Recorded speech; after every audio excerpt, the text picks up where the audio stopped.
The Israeli Air Force is reported to have launched massive airstrikes on Hamas positions in Gaza. Let's cross live to RT correspondent Paula Sleer. Paula, what details can you tell us? Well, as you say, right now as we speak, there is a massive bombardment being carried out over Gaza, the largest since the last war back in 2014. Now, the country's defense minister, Avigdor Lieberman, has threatened, to quote him, that it will be a large and painful military operation. He says that Israel will go to war with Hamas if the kites and balloons that are attached to explosives do not stop coming from Gaza into Israeli territory. And today, Friday, was given as the deadline. That has not happened, and that is why we're now hearing from a senior Israeli official that the coming hours will tell whether or not Israel goes ahead with a full-scale military operation. At the same time, in the last few hours, there has been an emergency meeting held by the country's defense and political leadership. And what we're hearing from the Israeli Defense Forces is that they're promising a response. Take a listen. The IDF views today's attack and the hostile activity orchestrated by Hamas throughout the last months with great severity. Hamas chose to escalate the security situation and will bear the consequences for its actions.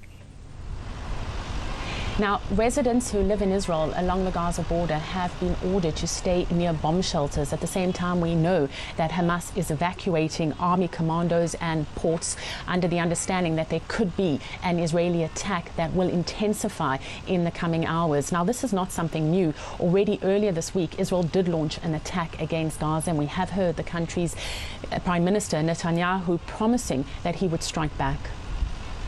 During the Sabbath, we hit Hamas hard. Our policy is clear. When anyone seeks to harm us, we will strike back with great force. Now, in the late hours of this afternoon and into the early evening, there were clashes along the Israel-Gaza border. We are hearing from the Gaza Health Ministry that at least 4 people are confirmed dead and 120 have been injured. The Israeli army released a statement in which it said its actions were retaliatory, that its troops had been fired on by Palestinian militants at the border, and it confirmed in the statement that it had hit 8 Hamas sites. It says that its tanks and its aircraft are carrying out those strikes.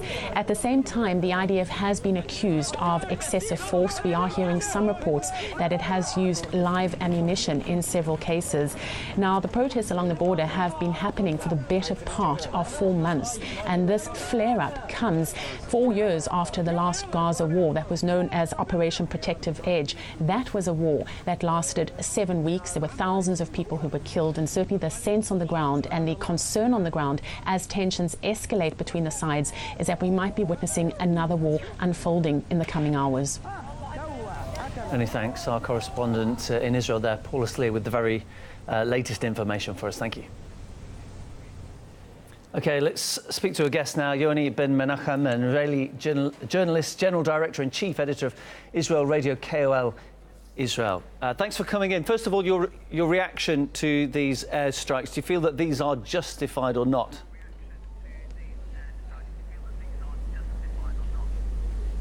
I think this is a retaliation for a provocation of Hamas today, when they made an ambush and a sniper shot towards an Israeli soldier. I cannot specify exactly what happened. There will be an IDF statement later on, but I think this is the retaliation of the Israeli Defense Forces for the escalation of Hamas.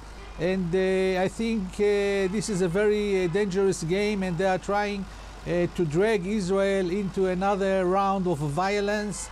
And I think the situation is escalating, and unless there will be some intervention from Egypt or from the United Nations, I don't think that these rounds will stop, and the situation is very dangerous. You talk about escalation, though. I mean, this is serious escalation from Israel, isn't it?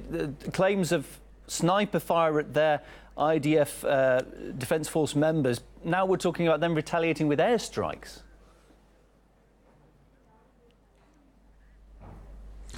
This is a retaliation. There were also a response of Hamas. They shot rockets. At least 3 rockets were fired by Hamas in the last hour towards Israel.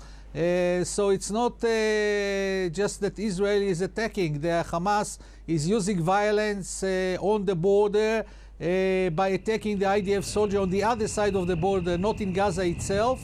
And they are shooting rockets and mortar shells towards Israel. So this is the duty of the Israeli Defense Forces to protect the citizens of Israel. How confident are you about the accuracy of these strikes, that there will be no civilians injured?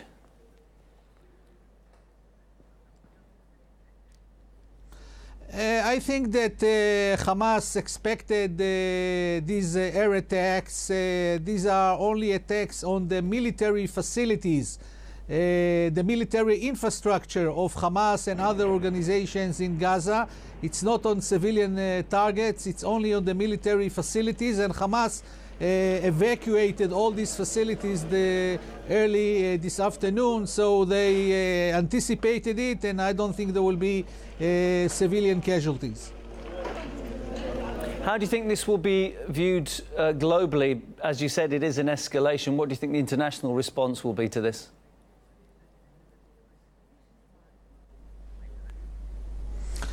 I'm sure that the Security Council of the United Nations will discuss the situation in Gaza, but this has been going on for the last 4 months, from March 30th, when Hamas started the campaign of the march to the borders, and then they started using balloons and kites in order to cause fires inside Israel. This is a thing that is going on, and the problem is that it's escalating and not coming down. There were some attempts to reach a ceasefire. There was a ceasefire for a short time, but what we need is more intervention from the Egyptians, who are mediating between Israel and Hamas in order to achieve some ceasefire and try to calm things down. The way it looks now, I think that Hamas is trying to initiate another round of a small confrontation, military confrontation with Israel. Many thanks for your time. We've been speaking to Israeli journalist Yoni Ben Menachem. Thank you. In the meantime, another 4 Palestinians have been killed on Friday. It brings the total number of those who have died to over 130 since the start of the protests as part of the Great March of Return. Journalist Hind Kudri has more from the Israel-Gaza border. I'm nearly 150 meters away from Karni, the fence, and as you see, the Palestinian youth protesters are describing and expressing their rage by climbing this fence. I have to say that this is one of the hardest days. We have been covering the protests on a weekly basis for more than 5 months, and this is one of the hardest days. Today we saw explosions on both sides. Scores were injured. We have been also hearing airstrikes, artillery targets. We have been also hearing explosions on both sides.